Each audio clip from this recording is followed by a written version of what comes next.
computador. Muito bem, a aula de hoje, amigos, é efeitos da condenação. Efeitos da condenação. Queridos, a condenação penal, o efeito principal dela é a aplicação da pena, né? A pena pelo qual o agente foi condenado, não é? Então, foi condenado lá privativa de liberdade, reclusão, seja multa, seja restritivo de direitos. Essa é a principal efeito da condenação. Só que existem outros efeitos da condenação, né, diferentes da aplicação da pena. A aplicação da pena é apenas um efeito, efeito principal. Mas nós temos outros efeitos que advêm dessa condenação, não é? Ora, imagina, por exemplo, né, um fazendeiro que usa as terras dele, não é? Não de acordo com o fim social, não é? Mas ele usa a terra dele para plantar maconha, cultivo da maconha, não é?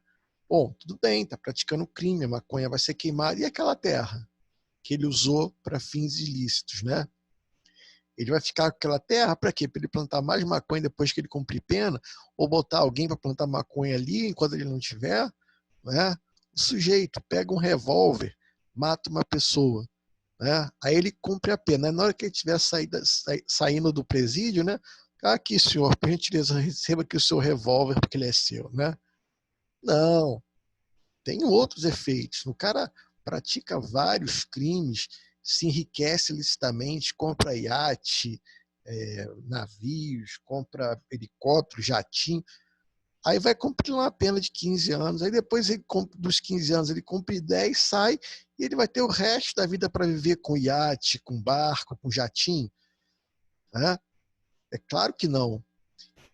A vítima, por exemplo, né, de um crime de lesão corporal grave, o sujeito dá uma facada, uma navalhada no rosto daquela pessoa, forma uma queloide horrível.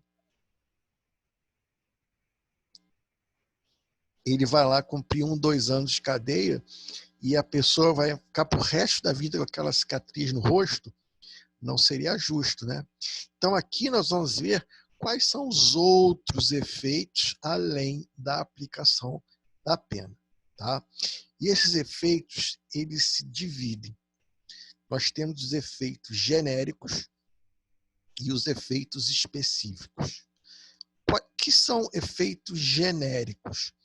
Os efeitos genéricos são aqueles que são aplicados de forma automática, ou seja, não precisa o juiz declinar na sentença, porque é um efeito comum a toda e qualquer condenação penal, certo? Então, esses efeitos que são automáticos também são chamados de genéricos. O juiz nem precisa declinar a sentença. Condenou, esses efeitos já são automáticos, tá bom? E aí vem o inciso 1 e fala assim para a gente, ó, tornar certa a obrigação de indenizar o dano causado pelo crime. Aqui já começa o efeito da condenação, né? O legislador primeiro se preocupa com a vítima.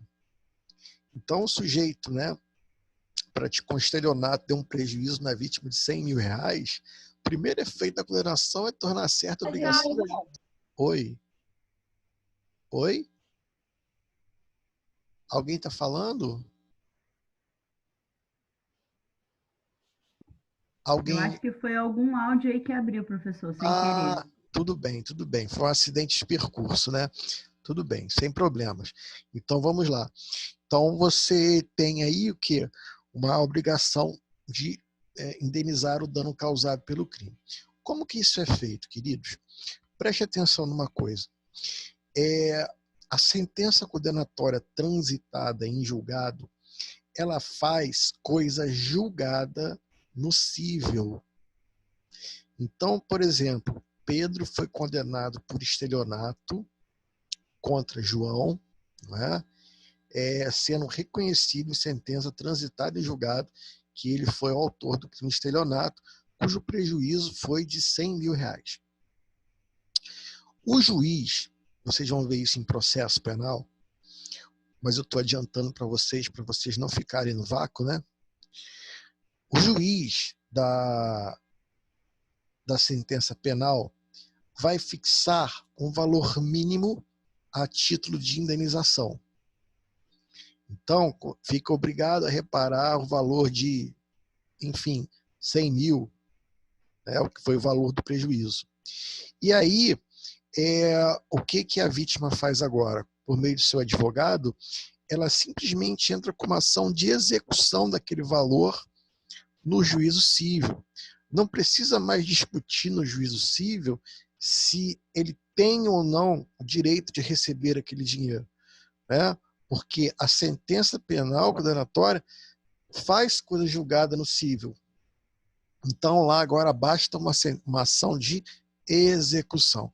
E essa ação de execução, queridos, você executa o valor que o juiz ele entendeu, né? Mas nada impede que você faça ali um procedimento chamado liquidação, né? Você vai apurar a diferença entre o dano real e o que o juiz pediu. Então, o que o juiz determinou como valor mínimo, já pode executar. Mas nada impede de você promover uma liquidação para ver questão de juros e outros danos, não é? Então, nada impede de você promover uma liquidação lá no juízo cível, tá bom? Então, o que o juiz determina é um valor mínimo a título de indenização, certo? Se o juiz não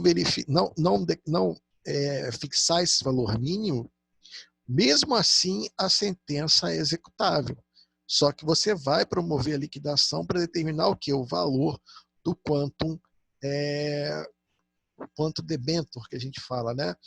O quanto que a pessoa vai ter que pagar. Mas a obrigação é certa, né? A obrigação é certa de reparar o dano, tá? É bem verdade que tem crimes que não tem dano à vítima, né? Por exemplo, porte ilegal de arma de fogo. Não tem vítima. A vítima ele é um chamado crime vago, né? A vítima é a sociedade como um todo, né? Também tráfico de drogas, né? Por quem é a vítima? Né? É a sociedade. Então, nesses casos, não vai haver obrigação de indenizar, não é? Porque não tem a quem não tem quem indenizar, não é? Outro efeito também automático é a perda em favor da União, ressalvado o direito do lesado ou de terceiro de boa-fé. Olha, perda em favor da União. Esses bens vão ser perdidos em favor da União. Na prova do concurso público vira governo do Estado, vira prefeitura, é a União. A União ela tem um fundo específico que administra esses bens, que faz leilão com esses bens e reverte esses valores à administração penitenciária. Tá bom? Então, olha, dos instrumentos do crime, desde que consistam em coisas cujo fabrico, alienação, uso, porte ou detenção constituam um fato ilícito. Vou explicar para vocês. O sujeito comprou um revólver lá em Acari, né? Matou uma pessoa com aquele revólver. Vai perder aquele revólver? Vai, claro que vai. Não é? Agora, tu imagina o sujeito que estava com um laptop em casa trabalhando e o vizinho fazendo bagunça, né? Enchendo o saco. Aí ele sai e reclama com o vizinho, né? Aí o vizinho manda ele tomar guaraná, não é? Aí ele vai, pega o laptop e soca na cabeça do cara. Lesão corporal. Vejam que esse laptop, né, ou esse notebook, ou MacBook que ele estava usando, não é nada ilícito. Então ele não vai perder isso em favor da União. Ele vai poder o quê? Pedir a devolução do bem ao final do processo, ou até mesmo antes do final do processo. Não é? Então, instrumentos do crime são perdidos, né? A maioria desses instrumentos do crime, queridos, eles são destruídos, não é? Existe uma normatização, salvo engano, depois eu vou até requerer que algumas armas são revertidas para o Exército. Eu acho que existe uma portaria nesse sentido, entendeu? Algumas armas, né? A maioria é destruída, né? A Polícia Federal destrói a maioria dessas armas, né? Que são apreendidas, né? Então, instrumentos do crime, muitos deles são inutilizados, né? Faca, foice, isso tudo vira sucata, não é? Agora, se for instrumentos do crime que possam ser aproveitados pela União de alguma maneira, aí a coisa muda. Não é? Não sei se vocês viram a reportagem, né, a Polícia Federal do Paraná com Camaro SS, 8 cilindros, não é?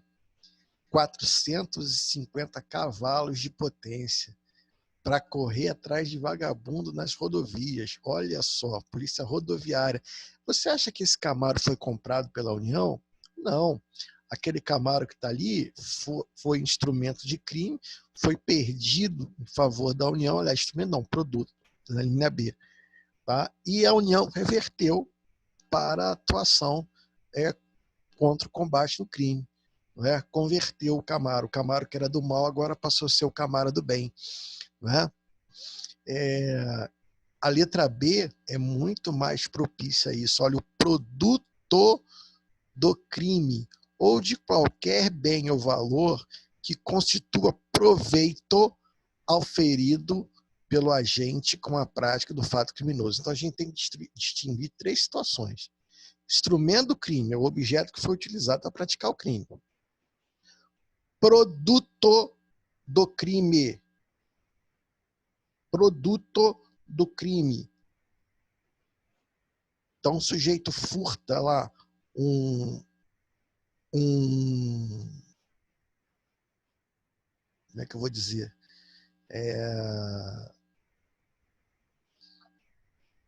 Aliás, não, me confundi, perdão. A lei fala do produto do crime ou de qualquer bem ou valor que constitua proveito ao ferido. Aqui nós temos que fazer uma distinção. Tá bom? Bom, eu posso, não é, furtar um cordão de ouro, derreter esse cordão de ouro e formar outro objeto. Certo? E esse objeto, o que acontece? Quando a pessoa vai procurar, a polícia vai procurar o cordão de ouro, não acha. Acha um outro objeto. Esse outro objeto também é perdido em favor da União. Não é? Quando você consegue identificar a vítima, quando tem a vítima identificada direitinho, ela é devolvida para a vítima. Não é? Mas quando você sabe que é produto de crime, mas não sabe, não identifica a vítima, é perdido em favor da União. Ou então, proveito. O que seria o proveito? Eu tenho lá meu comérciozinho legal de maconha, e aquele dinheirinho ali, o que eu estou fazendo com ele? Né? Eu estou comprando uma casa, eu estou comprando um carro, eu estou comprando objetos para mim. Né? Então, tudo e qualquer coisa que signifique proveito auferido pelo agente com a prática do fato criminoso é perdido. Não é? Tudo aquilo que ele ganhou praticando o crime, ele é perdido em favor da União. Tá bom? O parágrafo 1º diz assim: poderá ser decretada a perda de bens ou valores equivalentes ao produto ou proveito do crime quando estes não forem encontrados ou quando se localizarem no exterior. Olha só. O traficante, que ele fez? Ele comprou um iate, não é? e matriculou o iate no porto da Espanha. Né? Ele está registrado lá, está lá na Espanha. Então, o que vai acontecer aqui? O que vai acontecer é o seguinte, né? O Brasil não tem como pegar esse iate, que não está no território nacional, nem está matriculado em um porto nacional, e apreender. Então, ele vai ver quanto que vale esse iate. Esse iate vale 350 mil reais. Então, eu vou, desse valor de 350 mil reais, eu vou apreender do patrimônio dele, de outros bens que estejam registrados no Brasil. Né? Então, ele pode simplesmente fazer uma espécie de compensação. Tá lá, né, danadinho, não quis deixar na minha reta, não, né? Então, não tem problema, não. Eu vou pegar o equivalente ao valor desse bem que está fora do Brasil, né, no seu patrimônio. Ou seja, o que o Estado está dizendo, o que a lei está dizendo para a gente aqui? Que ninguém pode se enriquecer do crime. Ninguém pode se enriquecer do crime. O crime, ele não pode ser fonte de renda. Ninguém pode se locupletar ilicitamente. Não é? Então, não basta só a pena. Porque senão o cara faz tanto dinheiro, mas tanto dinheiro, e o crime acaba compensando. Porque ele vai ficar lá 5, 10, 11 anos na cadeia e depois ele vai sair e vai curtir o resto da vida dele em Miami, em Orlando, sei lá, qualquer lugar que ele quiser ir, para a Europa, não é? Então, assim, Caribe, vai para onde que ele quiser. Então, justamente por isso é que a lei vem aqui e crava para evitar essa possibilidade, certo? Na hipótese do parágrafo 1º, as medidas assecuratórias previstas na legislação processual poderão abranger bens ou valores equivalentes do investigado ou acusado para posterior decretação da perda. O que ele está dizendo aqui? Existe lá na lei processual algumas medidas, o arresto e o sequestro de bens. Né? É o mesmo instituto, só que arresto é para bens imóveis e sequestro para bens móveis, tá bom? Então, o que ele vai fazer? Né? Ele vai simplesmente sequestrar bens, não é? E deixar os bens cautelados, aguardando o resultado do processo. Não é? Para quê? Para evitar que o sujeito, ao longo do processo, comece a desfazer dos bens dele, comece a sair vendendo tudo que ele tem. Não é? Então, o que eu faço? Sequestro os bens dele para ele não poder vender. No final, eu vejo o que daquilo ali é produto do crime, o que é proveito do crime, né? Para ele perder em favor da União. Tá bom, queridos? Em processo penal, vocês vão ver os aspectos criminais. O 91A é muito interessante, porque ele foi agregado aqui pelo pacote anticrime do Moro. Né? O artigo 91A foi colocado aqui pelo pacote anticrime, que fez essa modificação aí. Não existia, até 2019, esse artigo 91A. E ele é extremamente interessante. Olha só o que diz. Na hipótese de condenação por infrações às quais a lei comine pena máxima superior a 6 anos, então não basta, não é necessário que a pena combinada seja de 6. A pena combinada em abstrato tem que ser o quê? Pena máxima superior a 6 anos. Né? Porque o cara ele pode ter lá uma pena de 6 anos, mas aí vem uma causa de diminuição, abaixo de 6, não interessa. Aqui a lei diz, combinou a pena máxima acima de 6 anos, tu já pode praticar esse artigo aí. Olha, poderá, coloquei em negrito, poderá ser decretada a perda como produto ou proveito do crime dos bens correspondentes à diferença entre o valor do patrimônio do condenado e aquele que seja compatível com seu rendimento lícito. Isso aqui é maravilhoso, cara. Isso aqui é maravilhoso. Por quê? Isso aqui quis atingir quem? O pessoal que lava dinheiro. Não é? O sujeito tem uma quitanda, mas mora numa mansão, tem Mercedes-Benz, né? Tem tudo. Ou então, né, ele é funcionário público, e eu creio que o objetivo foi bem esse, o cara tem funcionário público, então ele tem lá um salário, por exemplo, de R$ 8.000 por mês, mas o cara está andando de BMW, o cara está andando de qualquer carrão aí, Ferrari. Pô, como é que o cara pode andar com uma Ferrari ganhando uma Porsche, ganhando R$ 8.000 por mês? Não é? E aí você vai ver que o cara está praticando crime, está se enriquecendo ilicitamente. Então, o que o juiz faz? O juiz verifica o seguinte, olha, esses bens aqui são compatíveis com o seu patrimônio, os outros não.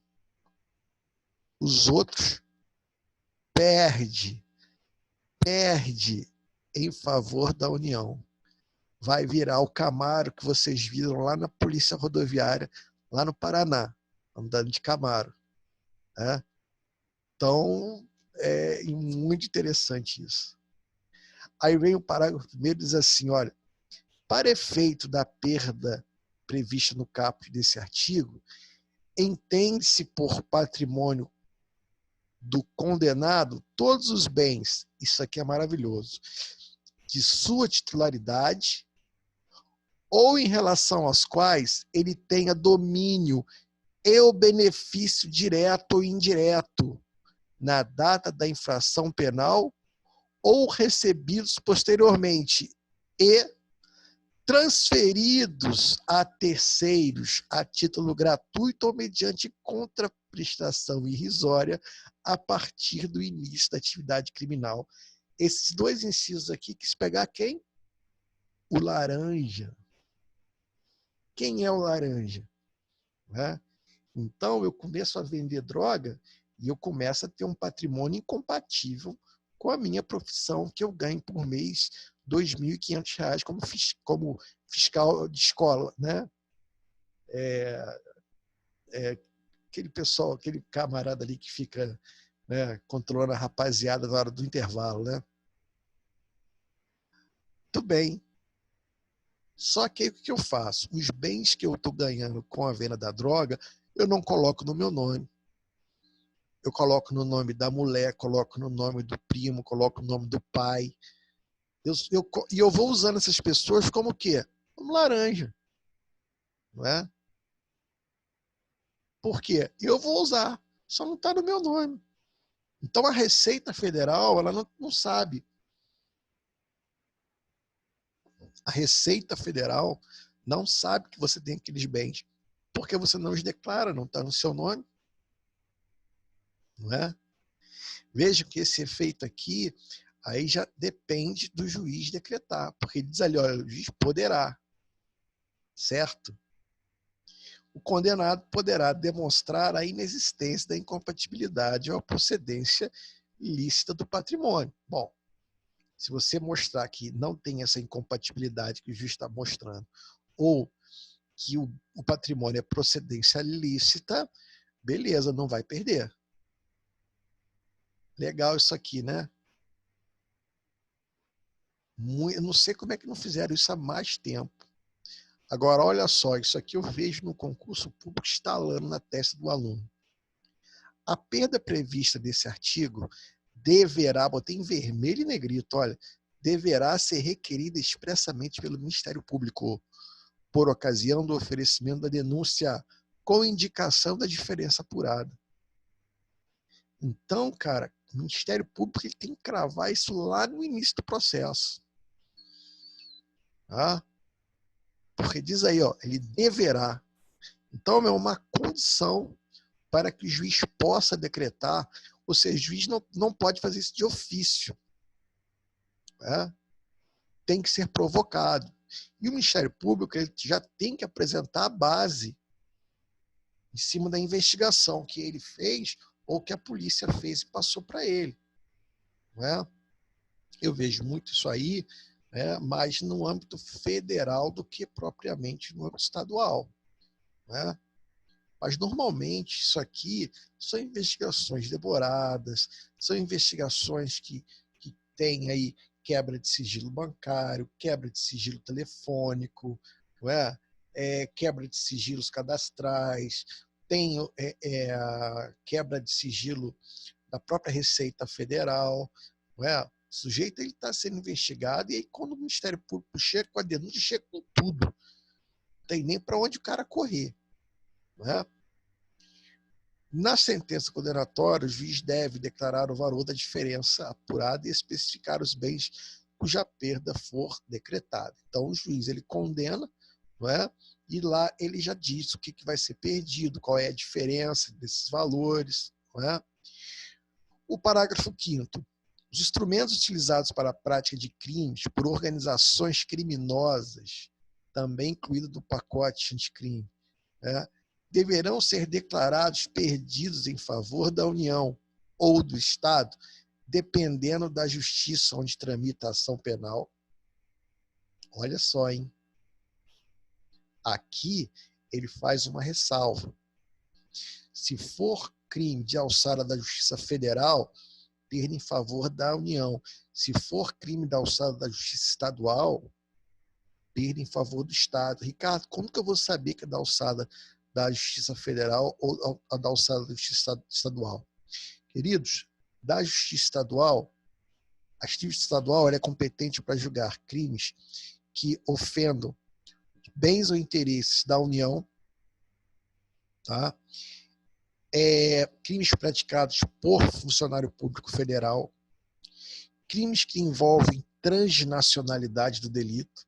Então, por exemplo, tráfico internacional de drogas, tráfico internacional de pessoas, Justiça Federal. Tráfico interno de drogas, Justiça Estadual. Não é? Crimes contra questões indígenas, também era competência da Justiça Federal. Não é? E crimes de lesa humanidade, né? Crimes que ofendam direitos humanos. Quando os estados não reprimem da forma correta, ela avoca competência para ela. Tá certo?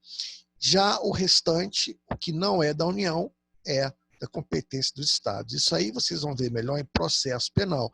Eu estou simplesmente adiantando para vocês entenderem o que cabe a nós nesse momento aqui. Tá bom? Ainda que não ponha em perigo a segurança das pessoas, a moral ou a ordem pública, nem ofereçam sério risco de ser utilizados para o cometimento de novos crimes. Então, olha, os instrumentos utilizados para a prática de crimes por organizações criminosas e milícias deverão ser declarados perdidos em favor da União ou do Estado, não é? Ainda que não ponham em risco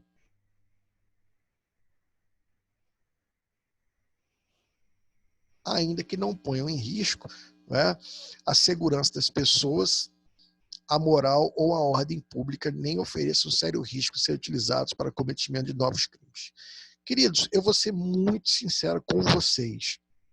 É uma lei nova e eu quero aguardar um pouco como que a jurisprudência vai se posicionar com relação a esse parágrafo 5º. Que bens são esses que ele está se referindo aqui? Não é?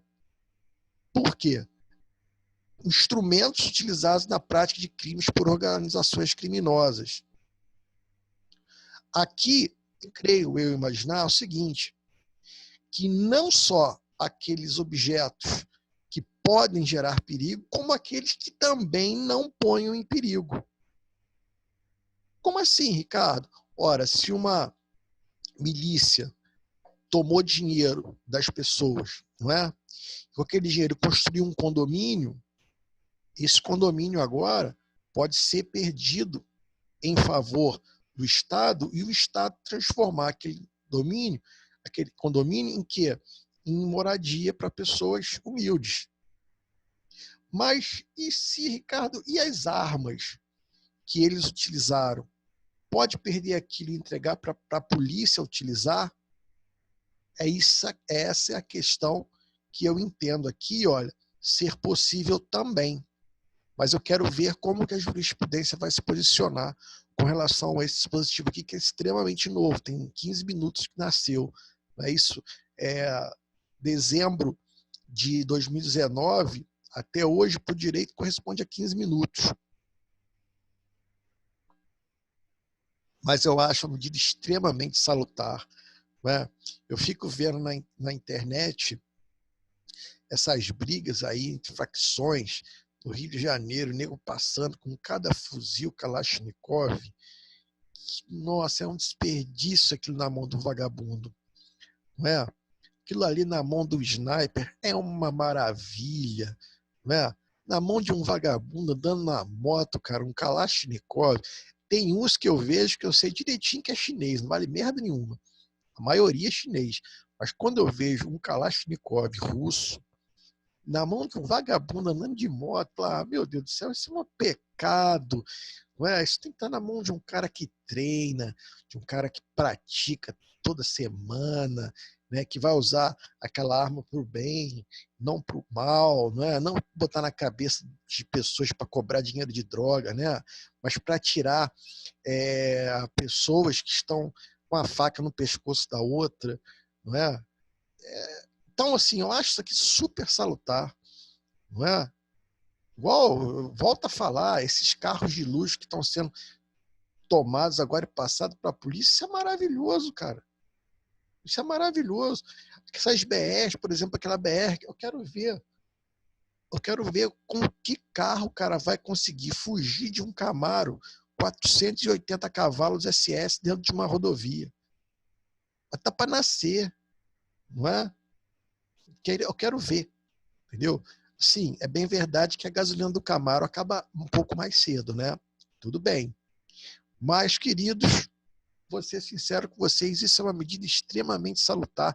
Imagina, por exemplo, um barco, não é? A serviço do mal, que o sujeito fazia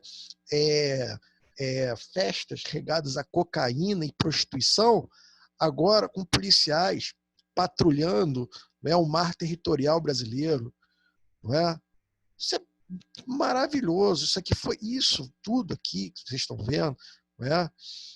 Grande parte vem do pacote anticrime do Moro. Tudo isso aqui que eu estou falando para vocês, olha. Tá vendo? Vamos começar a reverter essa história. Vamos começar a tirar da mão do vagabundo aquilo que ele está tentando esconder da justiça que tem, não é? E vamos começar a aparelhar mais o Estado. Não é? Isso eu achei maravilhoso, essa pegada aqui. Parabéns aí ao juiz Sérgio Moro por essa iniciativa no pacote anticrime. Né? Altamente relevante, senhor. Oi? Altamente relevante, talvez das medidas altamente visíveis. Perfeito, perfeito. Achei maravilhoso, cara. Entendeu? Equipamento de graça, né?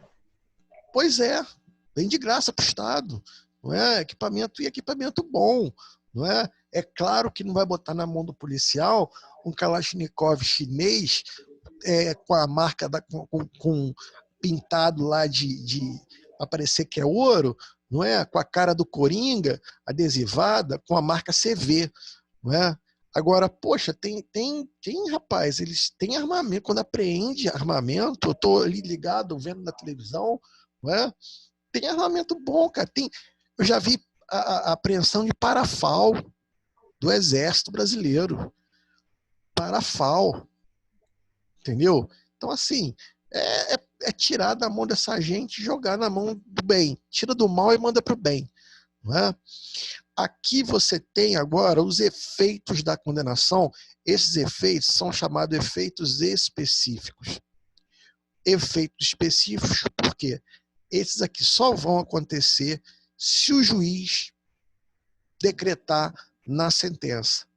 Então, juiz, se você não decretar na sentença, não vai acontecer. Tá bom? Você precisa decretar na sentença esses efeitos aí. Quais são os efeitos? Artigo 92. São também efeitos da condenação. Aí vem aqui, olha. Perda do cargo, função pública ou mandato eletivo. Isso aqui é muito legal. Sempre que o funcionário público praticar um crime, ele vai perder o mandado eletivo ou o cargo, a função? Não. Ele vai perder nessas hipóteses aqui e mesmo assim se o juiz decretar.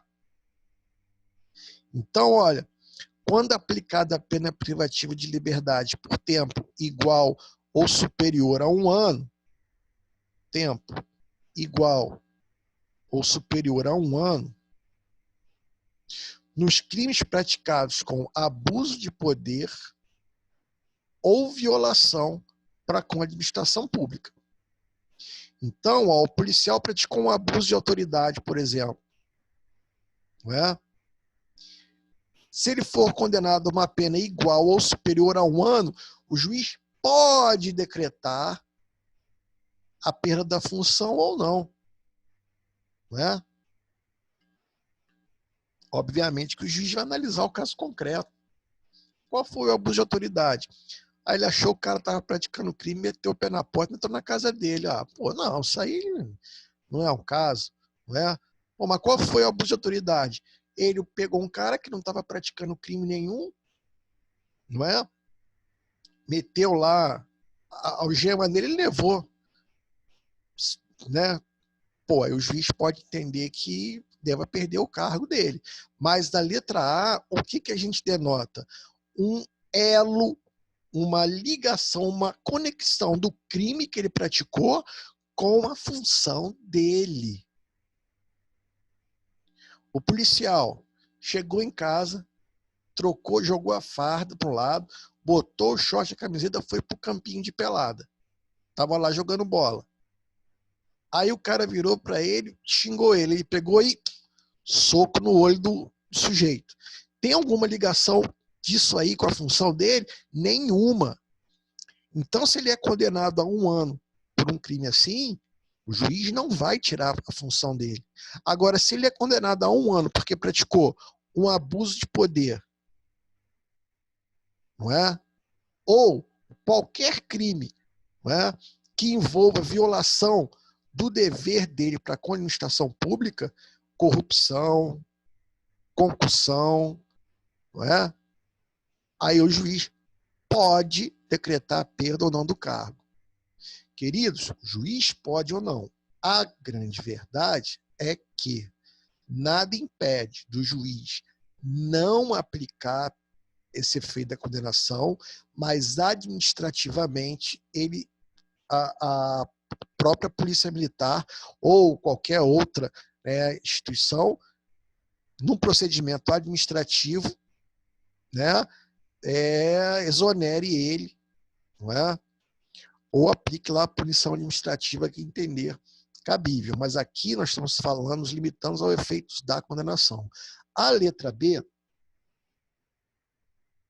quando for pena privativa de liberdade, olha, superior a 4 anos, nos demais casos. Que demais casos são esses? São aqueles crimes que não têm nenhum vínculo com a administração pública. Então, o policial militar, né, estava de folga no boteco, o sujeito veio, agrediu ele, ele pegou e arrebentou o cara de pancada. Não é? E aí, em razão disso, foi condenado por um crime de lesão corporal grave, a uma pena de 5 anos. O juiz agora pode decretar a perda da função, ou não. Porque aqui, como eu disse a vocês, eles precisam ser mencionados na sentença. 2.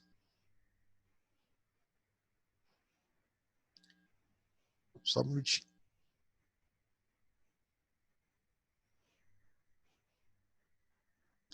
2.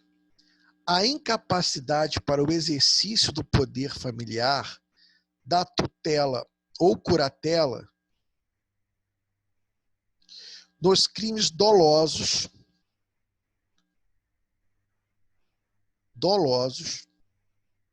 sujeitos à pena de reclusão, não é qualquer crime, crime punido com reclusão. Então, se é crime culposo, não se aplica a perda do poder familiar. Se é crime punido com detenção, ou seja, crime mais brando, também não se aplica. Cometidos contra outrem igualmente titular do poder familiar. Esse outrem igualmente titular é o cônjuge, não é? Contra filho, filha ou outro descendente, ou contra tutelado ou curatelado. Peraí. Tá vendo algum problema aí? Pessoa, se o agente público já estiver aposentado ou na reserva, também poderá perder o cargo ou função. Vamos ver até o final desse artigo para ver se tem isso.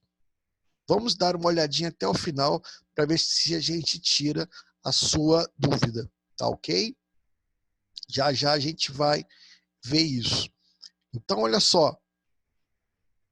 Queridos, imagina, quem é... Olha, vamos começar, né? Poder familiar. Quem tem poder familiar é o pai e a mãe. Não é? Tutela. O menor de 18 anos perde os pais. O patrimônio dos pais tem que ser administrado por alguém maior. O juiz nomeia o quê? Um tutor. Tutor agora pratica crime contra ele. Ou curatela. Quem é o curador? O curador na casa de interdição. Pessoa doente mental ou idoso, você tem aquele que é o curador, que vai administrar os bens desse doente mental ou desse idoso, ou seja, no caso de interdição. E agora, o pai, a mãe, o tutor, o curador praticam crimes dolosos contra as pessoas que ele tem o dever de cuidar, de zelar. E aí, obviamente, ele vai perder o poder familiar, a tutela ou curatela, conforme o caso. Imagina, por exemplo, e isso serve também não só, vejam que a lei aqui não fala pai e mãe, fala poder familiar. Porque aqui entra também o padrasto, entra a madrasta, não é? Então aqui, imagina, por exemplo, né, o pai que pratica um abuso sexual com relação às filhas. Ele vai perder o poder familiar, ele não vai ser só condenado. Né? Ele vai ser condenado e quando sair não vai ter mais poder familiar. Ele não tem condição de exercer o poder familiar. Né? Ele é o demônio, ele não tem condição de exercer poder familiar nenhum. Não é? E também se ele pratica crimes contra outra pessoa que também tem o poder familiar. Não é? Mas isso aqui, o juiz que analisa no caso concreto. Isso aqui o juiz que é que vai analisar no caso concreto. Não é? Então, o juiz aqui vai ter que ter muito cuidado. Não é? Porque a gente fala nos casos de, obviamente, nos casos de crimes sexuais, não é? É batata que o juiz decreta a perda do poder familiar. Agora, tem outros crimes que o juiz vai ter que ver com cautela. Por exemplo, crime de maus tratos. Não é? Crime de maus tratos. Às vezes aquele maus tratos assim, pô, vou ter que condenar porque não tem jeito, né? Mas, pô, eu no lugar dessa mãe aí dava uns tapas na bunda também dessa criança. Mas vou ter que condenar, não tem jeito, tem prova nos autos, né? Aí ele condena. Mas, de repente, ele pode entender que não é caso de perda do poder familiar. Ele entende que, com a pena, aquela pessoa vai se recuperar, não é? E depois não vai praticar mais esse crime aqui. Né? Obviamente que, se voltar a praticar esse crime, aí o juiz agora, na segunda condenação, né, ele vai levar isso em consideração para determinar a perda do poder familiar. Não é? Mesma coisa a questão do tutor e do curador. Né? O tutor, por exemplo, está administrando os bens do menor e está roubando para ele. Ele não vai cumprir pena e voltar para continuar a roubalheira. O juiz vai determinar a perda da tutela, com certeza. Não é? Esse aqui, ó, o número 3A. Ué, não sei por que ficou 3A aqui. Ah, não, sim, 2A, 3A. inabilitação para dirigir veículo, quando utilizado como meio para a prática de crime doloso, pelo amor de Deus. O cara que está dirigindo um carro, né? Aí ele olha para o lado assim e vê a menininha bonitinha saindo da academia, aquela roupinha de ginástica, né? E ele, na mesma hora, o titio já bota logo o pescoço para fora do carro, assim, né? Para olhar. E o carro vai andando.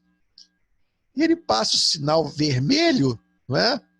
E atropela uma pessoa em cima da faixa de pedestre. Ele vai perder a habilitação para dirigir veículo? Não. Porque aqui, ó, a inabilitação para dirigir veículo utilizada como meio para a prática de crime doloso. Lá na lei de trânsito, tá bom? Vocês vão ver o seguinte, que lá tem a suspensão. Não é perda, aqui é perda. Né? Ele diz aqui, ó, inabilitação. Certo? Parágrafo único. Os efeitos que trata esse artigo não são automáticos, devendo ser motivadamente declarados na sentença. Reabilitação. A colega perguntou assim, Ricardo, vão agora pegar aqui a pergunta que a Ivana fez. Ricardo, professor, se o agente público já estiver aposentado ou na reserva, também poderá perder o cargo ou função? A lei penal não previu essa possibilidade. Por quê? Se ele está aposentado ou na reserva, como ele vai praticar um crime se valendo da função? Não é? Então, aqui não temos isso como efeito da condenação. Ele não pode perder o cargo porque ele não tem mais o cargo. Agora, nada impede que administrativamente ele possa perder. Entendeu? Então, ainda que não haja previsão aqui para a gente, nada impede que num procedimento administrativo possa ocorrer a chamada cassação da aposentadoria. Tá bom? O legislador aqui não conseguiu prever essa possibilidade, entendeu que isso aí era um caso de direito administrativo. Lembrando que o direito penal, ele interfere o mínimo possível nos demais ramos do direito. Não é? Então, ele entra o mínimo possível, é o princípio da intervenção mínima, né? Então, ele vai até onde ele entende que tem que ir. Chega uma hora, ele deixa para o outro direito. Então, aqui, ele entrou no âmbito do direito administrativo, mas ele não foi aí nesse alcance. Então, aqui nada impede que administrativamente haja um procedimento para que ele possa ser a cassação da aposentadoria. Ok? Beleza. Então, ó, reabilitação. Queridos, a reabilitação, e eu sigo aqui a cartilha, pelo menos aqui nessa aula, né? Eu vou seguir a cartilha do Rogério Greco. A reabilitação, queridos,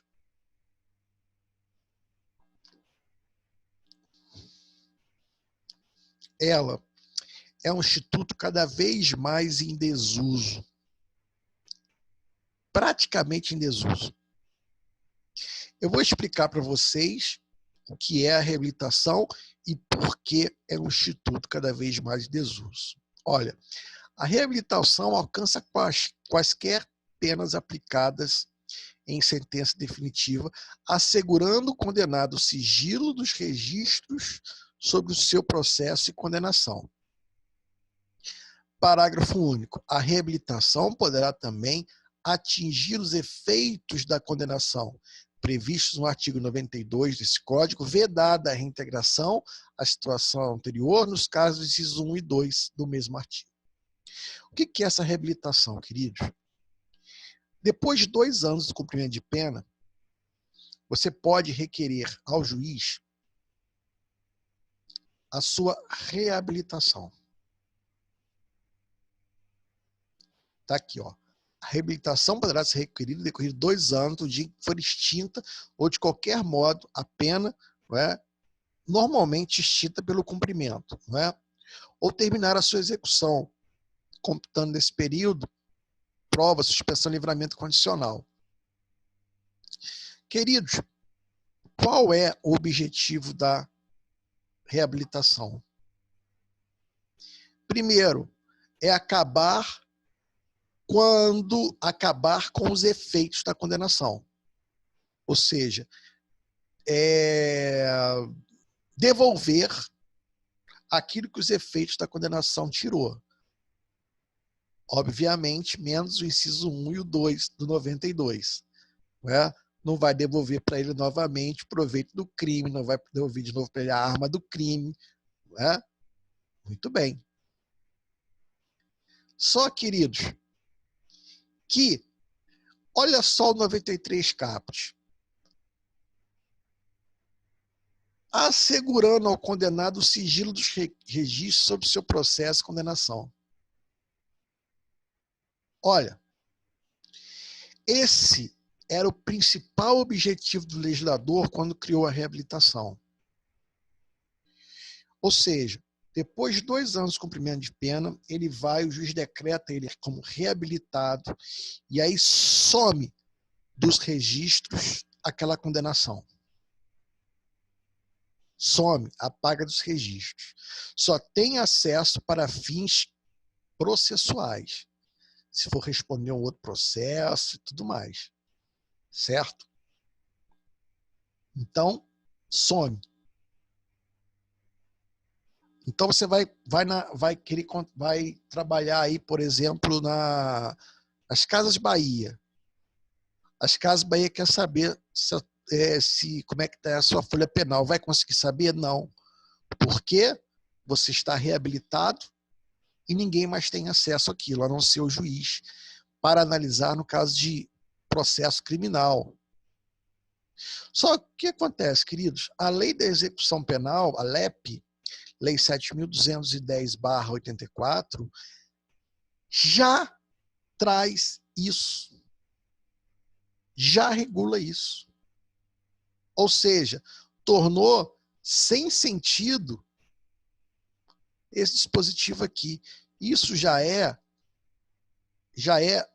um trâmite normal na lei de execução penal. Acabou de cumprir a pena, some do registro. Então você não precisa mais entrar com pedido de reabilitação para poder manter sigiloso que você praticou aquele crime, que você foi condenado por aquele crime. Então, qual seria o objetivo da reabilitação hoje? A reabilitação poderá também atingir os efeitos da condenação previstos no 92 deste Código, vedada a reintegração no inciso 1 e 2. Aí agora eu vou mostrar para vocês aqui o que acontece com esse dispositivo biruta. Ó, voltando lá para o 92. O 92, perda do cargo. Mesmo com a reabilitação, ele não pode obter novamente a perda do cargo. Então não adianta pedir reabilitação. Perdeu o cargo, já era. 2, poder familiar. Não recupera mais. A reabilitação só serve para isso aqui, ó. Ele obter de volta o quê? A habilitação para dirigir veículo. É o único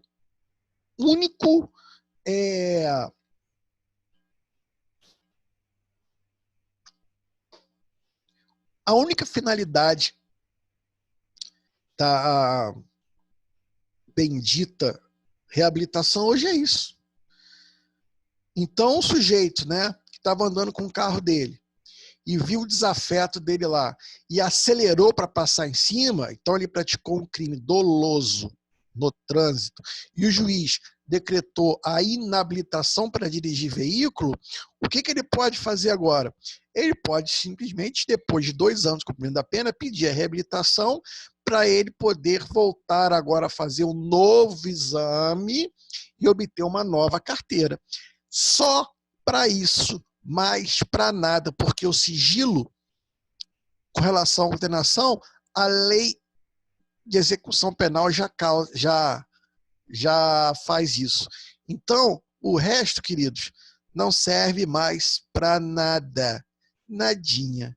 Por isso, o Instituto cada vez mais em declínio. Não é? Ah, Ricardo, mas ela não é bom para o cara que quer fazer concurso público, não? Queridos, concurso público depende do edital. A lei do concurso público é a lei do edital. Então, ainda que você tenha reabilitação, mas se você vai querer fazer prova para a Justiça Federal, você olha lá assim, olha, não ter condenação criminal transitada em julgado. Ele pouco quer saber se tu é reabilitado ou não. Tem uma condenação, tu não entra na Polícia Federal, não entra na PM, não entra na Polícia Civil. Porque o edital é que faz a regra. Não é? O edital pode falar, não ter registro de ocorrência policial. Processo com absolvição em razão de indúbio pro réu. Quem decide é o edital, é a lei do edital. Você discordou? Entra com mandado de segurança. E o juiz vai discutir agora se aquele edital é compatível com a Constituição ou não. Se ele entender que é compatível, ele vai negar. Agora, se ele entender que aquela exigência absurda fere a Constituição, aí, obviamente, ele vai conceder o mandado de segurança. Certo? Então, antes que alguém me pergunte a questão da reabilitação e concurso público, não é? O que decide concurso público é o edital do concurso público. O edital é a lei do concurso público. O mandado de segurança você usa quando você entender que essa lei ela fere a Constituição, ela é inconstitucional. E aí sim entra o judiciário para resguardar essa questão. Queridos, entenderam a lição de hoje?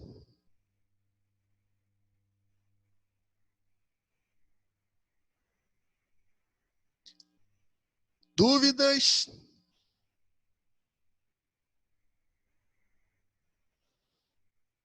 Ah, professor, dúvidas todas, né? Mas seguimos. Mas se tiver alguma dúvida que eu possa tirar aí, estou aqui. Não, é mais para...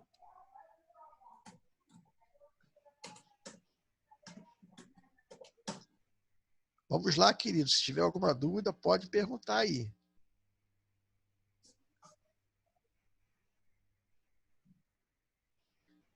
Bom, então, não havendo perguntas, queridos, eu encerro hoje a participação e aí eu vou fazer o seguinte. Durante a semana, vocês me dão um catuque, conversam direitinho no grupo de vocês aí e vejam se vocês preferem essa aula de sábado às 4 da tarde, não é? Ou se vocês preferem essa aula no horário normal de 9 da manhã. Tá bom? Eu estou à disposição de vocês. Como eu disse, não tenho saído de casa ultimamente, né? Então, o horário que vocês quiserem no sábado é esse mesmo. Tá bom, queridos? O fato de eu não sair, o senhor não sair, economiza a gasolina do Camaro, que vai embora muito rápido. Verdade, cara, verdade. Está economizando um pouquinho a gasolina. Mas eu vou falar uma coisa para você. A pena com Camaro não é nem a gasolina, é a estrada, cara. Gasolina a gente gasta, nem ligo. Agora, putz, tá pancada no fundo daquele carro com esses buracos da estrada, e principalmente de Valença Gil Paraná, querido, dói a alma. É uma coisa terrível, né? Então, ó, querido, oi sim, pois não? Sei bem do que você está falando. Carro sofre. Sofre. sofre a gente também, cara. Né? Aquela pancada embaixo do carro que você sente ela lá no tampão da cabeça, não é? Então, queridos, olha só, por maioria de votos, vamos continuar a aula às 9 da manhã, tá bom? Sem problema, para mim tá ótimo. Hoje foi realmente uma necessidade, tá? Eu tive um problema na internet, eu entrei em contato com a Oi, eu só consegui agendar a visita técnica da Oi para segunda-feira, mas eu consegui um WhatsApp de um rapaz que trabalha com isso, ele só podia vir de manhã, então ele veio de manhã aqui, me deu uma assessoria, arrumou meus problemas aqui. Então hoje foi uma questão de necessidade. Nas próximas aulas a gente continua acordando cedo, não é? Tomando um cafezinho e assistindo a nossa aula. Gente, Deus abençoe vocês, um bom restante de final de semana, não é? E que a gente possa estar junto na próxima aula aí, tá bom? Professor, o senhor também, professor, tudo de bom. Galera, Loren, tamo junto. Loren, quem dera que eu sou o melhor. Procuro fazer o melhor para vocês, porque vocês merecem. Só isso, né? Eu tenho uma aluna que virou para mim e falou assim, professor, você é o 01? Eu falei assim, minha filha, hoje eu sou o 01.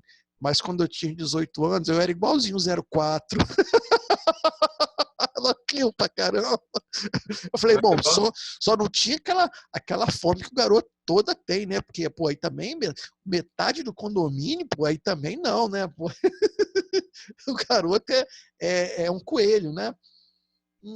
Eu sou o 04, mas eu sou o 01 hoje, mas eu já fui o 010, já deu vontade de pedir para sair, professor. É isso aí, né? Bons tempos, né? Mas a gente, cada etapa da vida, a gente vai mudando e isso faz parte, né, gente? Grande abraço, um beijo no coração de vocês. Deus abençoe muito vocês, os pais, os vovós, as mães da sala de aula. Que Deus abençoe vocês. Dia das Mães vai ser um pouquinho diferente dessa vez, mas mamães, parabéns por vocês existirem, parabéns por tudo que vocês representam na vida dos filhos de vocês, né? Quem é mãe, ela consegue a eternidade na mente de alguém. O maior dom que tem para uma mãe é conseguir a eternidade na mente de alguém, né? Parabéns, mamãe. Que Deus abençoe muito vocês. Eu, com certeza, assim que o computador acabar de converter, eu estou postando no YouTube para vocês. Fiquem todos com Deus. Grande abraço. Tamo junto, professor. Obrigada, Valeu. professor. Valeu, galera. Tamo junto. Bem, Tchau, tchau. tchau, tchau.